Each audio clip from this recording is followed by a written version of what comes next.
گوتەبێژی وەزارەتی بەرگریی ئەمریکا سەبارەت بە تێکەڵچوونەکانی نێوان لەشکری تورکیا و یەپەگا لە باکووری سووریا و پەیوەندی لەشکری لە نێوان ئەمریکا و رووسیا و دابینکردنی هاوکاری بۆ هێزەکانی دموکراتی سووریا لە دژی داعیش و هەروەها لە عێراقیش لە وتوێژێکدا بۆ ئەلحوڕا ئەم بابەتانە شی دەکاتەوە.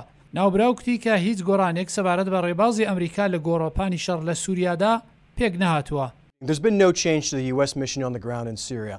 هیچ گۆڕانێک سەبارەت بە ڕێبازی ئەمریکا لە نێو گۆڕەپانی شەڕ لە سووریادا پێک نەهاتووە.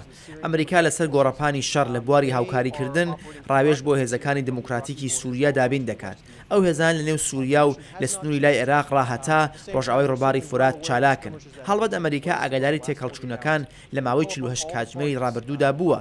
ئێمە داوا لە هەموو لایەنەکانی چالاکی نێو سووریا دەکەین کە لەسەر مەسئلەی هەرە گرنگ واتە شەڕ لە دژی داعش جەخت بکەن کە ئەویش کەسدانی داعشە. گوتەبێژی وەزارەتی بەرگری نەیهەویست دیاری بکات کە داخوا شوێنی هێزەکانی ویلایەتە یەکگرتووەکانی ئەمریکا لە باکووری سووریا ئێستا لە شوێنێکن. نامەوێت باس لە شوێنی هێزەکانمان لەسەر گۆڕەپانی شەڕەکە بکەم. هەروەک پێشتر گوتم ئێمە هێزەکانمان لە هەموو باکووری سووریادا هەیە. ئەوان ڕاوێژ بۆ فەرماندەکانی گۆڕەپانی شەڕ و هێزەکانی هاوکاری دابین دەکەن و هەروەها کە هێزەکانی دموکراتی سووریا دای بۆمبارانکردنی شوێنەکانی داعش دەکەن.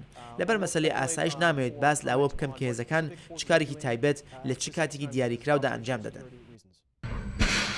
دوای هێرشی ئەمریکا بۆ سەربنکەیشی ئاسمانی سووریا داخوا هاوکاری رووسیەکان بۆ شەڕی بەدژی داعش چۆن دەبێ؟ دەتوانم بڵێم کە هێرش بۆ سەربنکەی ئاسمانی شعیرات وەڵامی ئەمریکا بۆ سووریا بوو کە چەکی کیمیایی لە خانشێخون بەکارهێنا. ئەو کردارە تەواو بوو و هاوبەندی نێونەتەوەیی تیش دەخاتە سەر شکستانی داعش و ئەوەی بۆ رووسیەکان بەجێ دێڵم کە هێزی بەرگری ئەوان چه نەخشێکی بۆ شکستانی داعش هەیە. ئێمە تیش دەخەینە سەر ئازادکردنی ڕەقا لەژێر کۆنتڕۆڵی داعش. گوتی کە پەیوەندی ئەوان لەگەڵ ڕووسیەکان بۆ ئاسایشی کردداری ئاسمانی لە نێو سووریادا بەردەوامە. ئێمە زۆر بە لێدوانی ئەم دوایانەی رووسیەکان بۆ پشتڕاستکردنەوەیان بە یادداشتنامەی لێکتێگەیشتن دڵگەرم بووین کە سەبارەت بە بوونی هێڵی پەیوەندی بۆ مسۆگەرکردنی ئاسایشی هاتوچۆی ئاسمانی لەسەر سووریایە کە دەزانین مەودای ئاسمانی پرگرفتە گەلێک لایەن کردار ئەنجام بدەن. پەیوەندیەکان لەگەڵ رووسیا لەوە تا کاتی دامەزراندنی نەبچراوە کە پێم وایە ئەوە کارێکی باش بوو کە رووسیەکان بڕیاریاندا ئەو هێڵە کراوە ڕابگرن. ئەو وتەبێژە هەروەها جەختی لەسەر پشتیوانی هێزەکانی عێراق بۆ گرتنەوەی شاری مووسڵ کردەوە.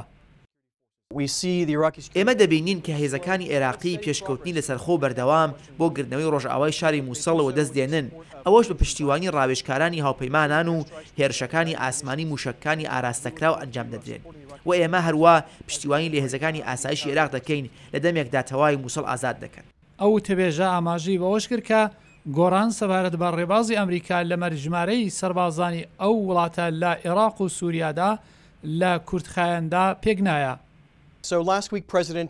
حوتی ڕابردوو سەرۆک ترامپ دەسەڵاتیدا بە وەزیری بەرگری کە ژماری سەربازان لە عێراق و سووریادا دیاری بکات. ئەوەش مانای ئەوە نییە کە گۆڕانێکی دەستبەجێ لە ژماری سەربازان و استراتژیدا دێتە پێش، بەڵکو جێگای ئەو ڕێبازە دەگرێتەوە کە ژماری سەربازان پێشتر لەلایەن کۆشکی سپیەوە دیاری دەکرا. تەنیا گۆڕان لە دیاریکردنی ژماری سەربازان لە عێراق و سووریا هیچ تر نییە.